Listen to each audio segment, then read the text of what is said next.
दोस्तों, नमस्कार। स्वागत है आप सभी का अपने चैनल साहित्य ज्ञान धारा में। आशा करती हूँ आप सभी लोग स्वस्थ होंगे और अपनी पढ़ाई में लगे होंगे। तो कवियों की श्रृंखला में बिना किसी देरी के आज हम लोग देखेंगे बाल कृष्ण शर्मा नवीन के बारे में। बाल कृष्ण शर्मा नवीन का समय 1897 से लेकर 1961 ईस्वी के मध्य माना जाता है।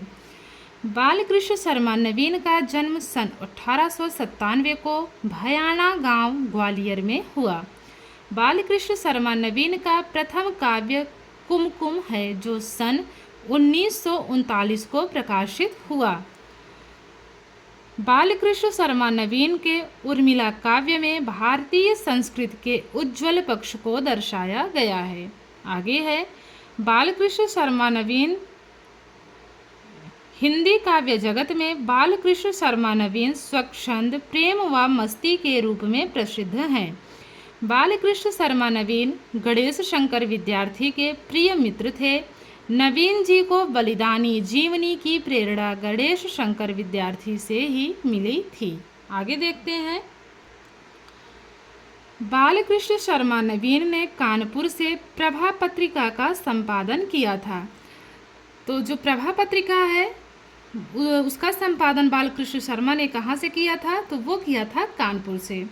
अब देखते हैं इनकी काव्य रचनाओं के बारे में। कुमकुम समय है 1936 ईस्वी में, रश्मि रेखा 1951 ईस्वी में, आपलक 1951 ईस्वी में, क्वासी 1952 ईस्वी, हम विस्पाई जन्म के, विनोबा स्तवन, विप्लव गायन और सृजन की ललकारें। तो ये सारे के सारे काव्य रचनाएं किसकी हैं? तो बालकृष्ण शर्मा नवीन की। तो इसको एक साथ याद कैसे करेंगे? तो जो बालकृष्ण शर्मा नवीन है, तो इस जो रश्मि है उसको क्या लगता है? रश्मि को कुमकुम लगता है। और लोग क्या करते हैं? क्वासी में आपलक देखते हैं। तो जब आपलक देखते हैं तो कहते हैं कि विनोबा जी तो विस्पाई जन्म के हैं, इसमें जो है विप्लव गायन नहीं हो सकता, बस हो सकता है तो क्या हो सकता है? सृजन की ललकारें हो सकती हैं। पुनः देखते हैं, जो रश्मि है, कोई रश्मि नाम की लड़की है और उसको क्या लगता है? कुमकुम लगता है।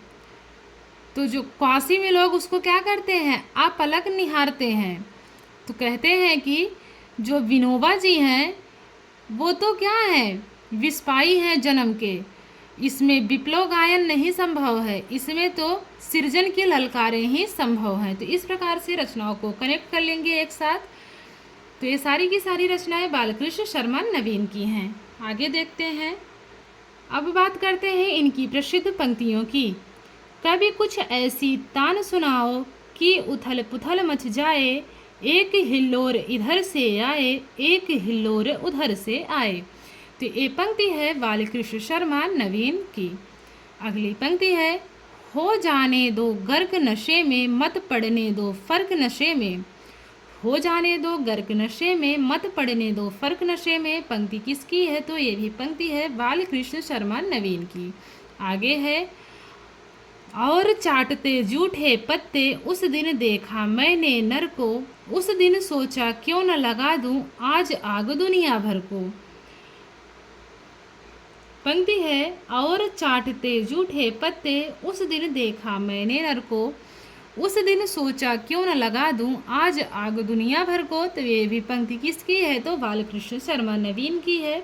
और ये तीनों चारों जो पंक्तियाँ दी गई हैं, तीनों की तीनों पंक्तियाँ अत्यंत ही महत्वपूर्ण हैं। अब देख लेते हैं इनसे बनने वाले महत्वपूर्ण परीक्षा में पूछे जाने वाले प्रश्नों के बारे में।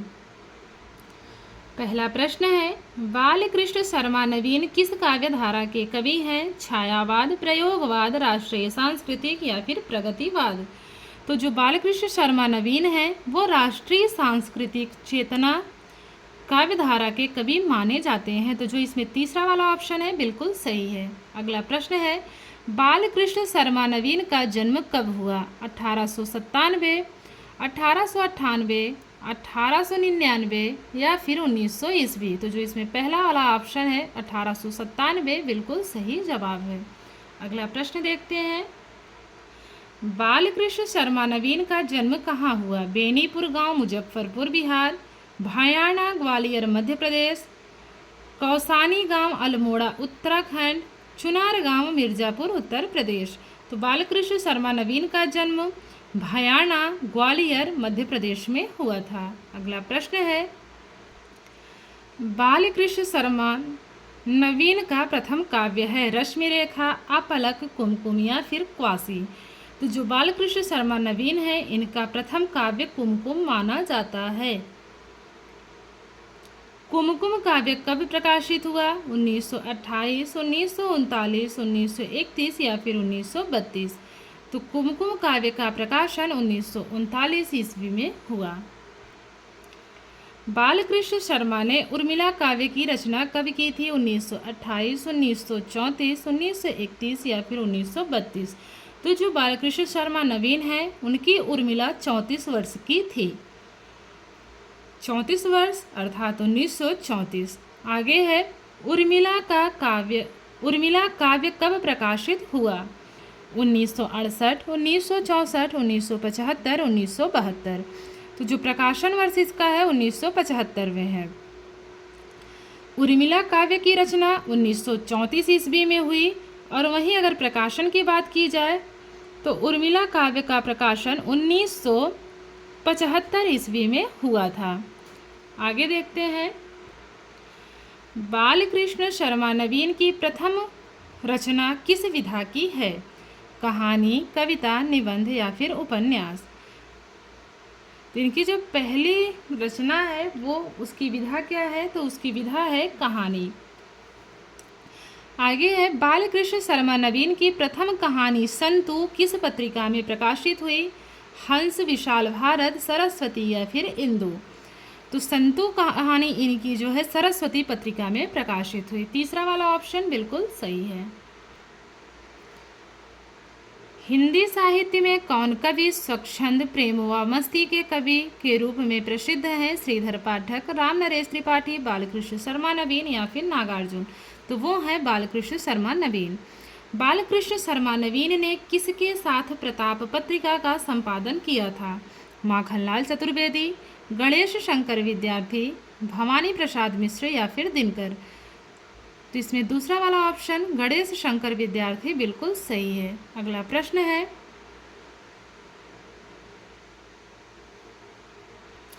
बालकृष्ण शर्मा नवीन ने कानपुर से किस पत्रिका का संपादन किया था? प्रभा, कर्मवीर, निकष या फिर बालक। तो वो जो पत्रिका थी वो थी प्रभा। आगे है, बालकृष्ण शर्मा नवीन को पद्म भूषण पुरस्कार से कब नवाजा गया? 1968, 1964, 1960 या फिर 1972। तो जो इसमें सही जवाब है वो है 1960 ईस्वी। तीसरा वाला जवाब बिल्कुल सही है। आगे है, इनमें से कौन सी पंक्ति बालकृष्ण शर्मा नवीन की नहीं है? पेट पीठ दोनों मिलकर हैं एक, चल रहा है लकुटिया टेक। अगली पंक्ति है, कभी कुछ ऐसी तान सुनाओ कि उथल पुथल मच जाए, हो जाने दो गर्क नशे में, मत पड़ने दो फर्क नशे में, और चाटते जूठे पत्ते उस दिन देखा मैंने नर को, उस दिन सोचा क्यों न लगा दूं आज आग दुनिया भर को। तो जो इसमें पहली वाली पंक्ति है ये बालकृष्ण शर्मा नवीन की नहीं है, अन्य तीनों पंक्तियां इनकी हैं। अगला प्रश्न है, इनमें से कौन सा काव्य बालकृष्ण शर्मा नवीन का नहीं है? हम विस्पाई जन्म के, एक कंठ विस्पाई, सृजन की तलवारें, सृजन की ललकारें, विप्लव गायन। तो जो इसमें एक कंठ विस्पाई है ये बालकृष्ण शर्मा नवीन का नहीं है, अन्य तीनों इनके काव्य हैं। अगला प्रश्न है, रश्मि रेखा काव्य का प्रकाशन वर्ष है? 1958, 1954, 1951, 1952। तो रश्मि रेखा काव्य संग्रह का प्रकाशन वर्ष है 1951 ईस्वी। आगे है, बालकृष्ण शर्मा नवीन के काव्यों का प्रकाशन वर्ष के अनुसार सही अनुक्रम किस विकल्प में है? रश्मि रेखा, कुमकुम, अपलक, क्वासी। कुमकुम, रश्मि रेखा, अपलक, क्वासी। अपलक, कुमकुम, क्वासी, रश्मि रेखा, क्वासी, कुमकुम, रश्मि रेखा या अपलक। तो इसका क्या बताना है, इसका सही क्रम बताना है। तो इसमें जो सही क्रम दिख रहा है वो दिख रहा है दूसरे वाले में।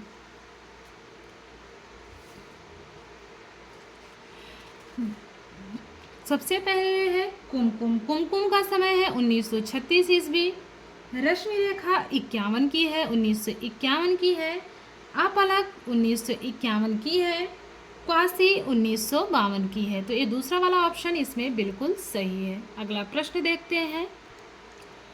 बालकृष्ण शर्मा नवीन के काव्य क्वासी का प्रकाशन वर्ष है 1958, 1954, 1951, 1952। तो क्वासी 1952 की है।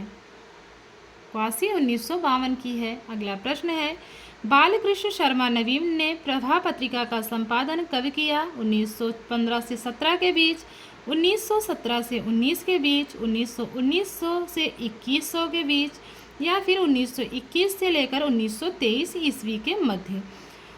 तो जो इसमें चौथा वाला ऑप्शन है बिल्कुल सही है। अगला प्रश्न है, बालकृष्ण शर्मा नवीन का निधन कब हुआ? 1952, 1954, 1957 या फिर 1961। तो इनका निधन हुआ है 1961 ईस्वी में।